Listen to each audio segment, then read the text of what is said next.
Hi అండి, welcome to Divya Kishore channel. మీరు ఎలా ఉన్నారు? మేమైతే చాలా బాగున్నామండి. ఈరోజు టాపిక్ వచ్చేసి మా పాప గురించి అండి.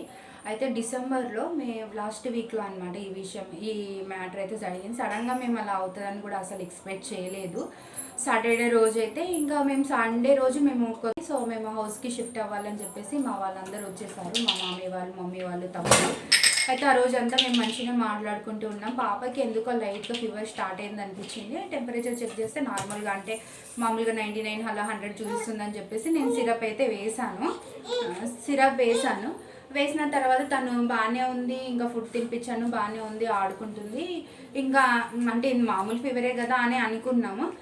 తనకి సిరప్ వచ్చేసి 1 ml అయితే వేసాను. నేను ఆ డోస్ అయితే సరిపోతుందేమో అనుకున్నా. అంటే మనకు కూడా అంత ఐడియా లేదు కదా, ఫస్ట్ బేబీ. సో ఇంకా తను ఆడుకుంది. మేము ఇంకా అందరం రేపు కొత్తింటికి వెళ్ళిపోవాలి అని చెప్పి మా వాళ్ళతో అందరం కలిసి మేము మాట్లాడుకొని పడుకునేసరికి 12 అయింది. పడుకున్న ఒక హాఫ్ అన్ అవర్కి ఏమో పాపకి బాగా ఫీవర్, ఒళ్ళంతా కాలిపోతుంది. తనకి నాకేంటంటే ఫీడింగ్లో అంటే ఫీవర్లో ఫీడింగ్ ఇవ్వద్దని నాకైతే తెలీదు. సో తనకి పాల కోసం ఏమో టెంపరేచర్ చెక్ చేద్దామంటే ఫీడింగ్ చేస్తేనే టెంపరేచర్ చెక్ చేయించుకుంటే, లేదంటే అసలు చెక్ చేయించుకోదు, ఏడుస్తుంది అని చెప్పేసి నేను ఫీడింగ్ ఇద్దామని చెప్పి పైన వేసుకొని తనకి ఫీడింగ్ ఇచ్చిన ఒక సెకండ్ కూడా అవ్వలేదు. అప్పుడే ఇట్లా ఒక వైబ్రేట్ లాగా ఇట్లా షేక్ అయిపోయింది, బాడీ అంతా షేక్ చేసుకుంటూ. సడన్గా తీసి పైన వేసుకున్నా. పాలు తాగుతుందని చెప్పేసి ఏమన్నా ముక్కులోకి వెళ్ళాయి ఏంటో అని భయం వేసి పైన వేసుకుని తను బాగుతున్నా. మళ్ళీ 2 seconds అలానే వచ్చేసి ఇంకా ఏం మాట్లాడలేదు, అని అంటుంది. ఇంకా చాలా భయం వేసింది. నాకు ఏం చేయాలో అర్థం కావట్లేదు, కాళ్ళు చేతులు ఆడట్లేదు. మా హస్బెండ్ భయపడిపోయాడు. మా వాళ్ళందరూ లేచి తడిగుడ్డ తీసుకొని వచ్చి తూడ్చి షాన్వి అని పిలిచిన అసలు పలకట్లేదు. ఆ టైంలో ఏం చేయాలో కూడా అర్థం కావట్లేదు. టైం వచ్చేసి అప్పుడు 2 అవుతుంది. ఇంకేం చేయాలని చెప్పి మాకు హాస్పిటల్ దగ్గరలోనే ఉంది. సో ఎమర్జెన్సీగా పాపనైతే హాస్పిటల్ తీసుకొని వెళ్ళగానే వాళ్ళైతే నోస్లో అయితే ఒక స్ప్రే చేశారు. ఆ టెంపరేచర్ చెక్ చేస్తే 104 ఉందండి. తనకి ఫీవర్ అయితే చాలా, అసలు నేనైతే నా ప్రాణం పోయినంత పని అయిపోయింది. నేను బైక్ పైన వెళ్ళేటప్పుడు కూడా పాపకి తడిగుడ్డతో తూడ్చుకుంటూ వెళ్తున్నాము అన్నప్పుడల్లా నాకు కొంచెం కుదుట పడినట్టు అనిపించింది. తర్వాత పాప ఇంకా కంపల్సరీ మీరు అయితే ఐసీయూలో అడ్మిట్ చేయాలని చెప్పేశారనమాట డాక్టర్స్.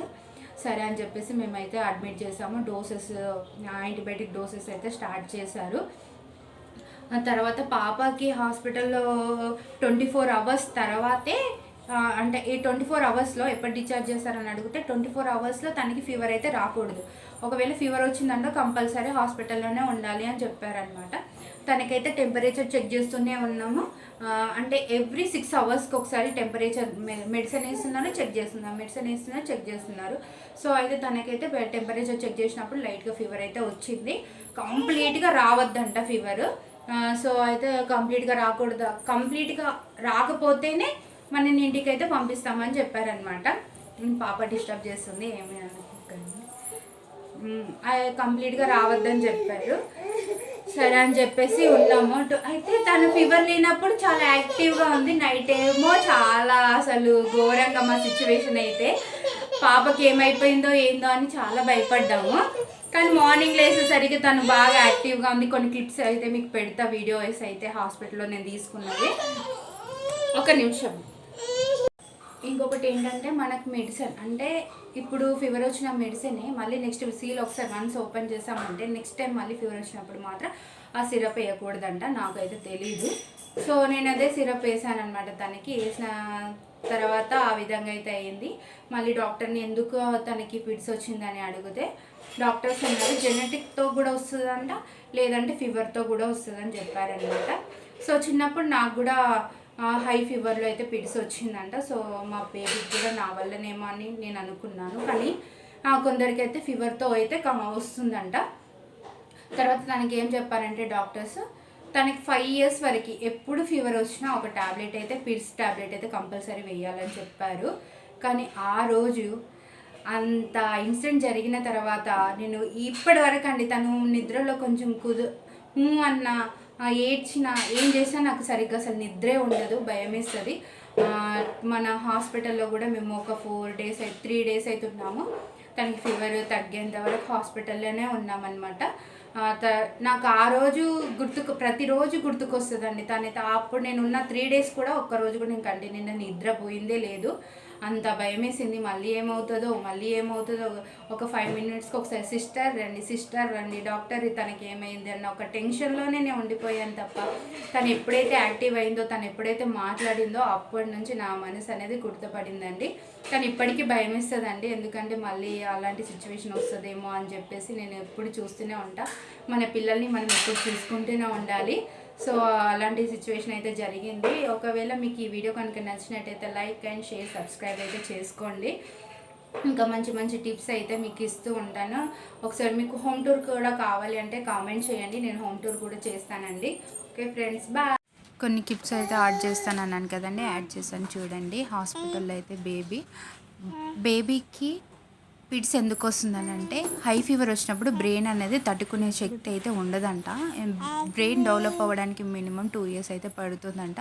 సో మనమైతే తట్టుకునే శక్తి ఉంటుంది కదా, సో వీళ్ళకి ఫీవర్ రాగానే డైరెక్ట్ బ్రెయిన్కి వెళ్తుందంట. బ్రెయిన్ వల్ల సో వాళ్ళకైతే ఇట్లా పిడ్స్ అయితే వస్తుందంట. ఆ పిడ్స్ కూడా వచ్చింది కొంతమందికి బ్రెయిన్కి కూడా అటాక్ అవుతుందంట. బేబీస్ ఒకవేళ యాక్టివ్గా ఉంటేనేమో బ్రెయిన్కి అటాక్ అన్నట్టు, ఒకవేళ యాక్టివ్గా లేకపోతే మాత్రం కంపల్సరీ బ్రెయిన్కి కూడా అటాక్ అయ్యే ఛాన్సెస్ ఉంటాయని డాక్టర్ అయితే చెప్పారు.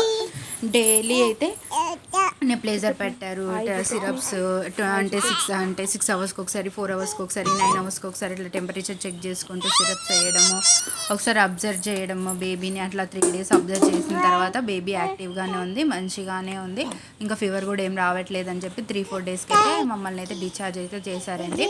సో ఇంకొకటి ఏంటంటే, మన ఇంట్లో పెద్దవాళ్ళు ఉండాలండి కంపల్సరీ. ఎందుకంటే ఆ సిచ్యువేషన్లో మా మమ్మీ వాళ్ళు కానీ, మా మామయ్య వాళ్ళు కానీ, మా తమ్ముళ్ళు వాళ్ళు ఎవరు లేకపోయినా మా సిచ్యువేషన్ చాలా దారుణంగా ఉండేది.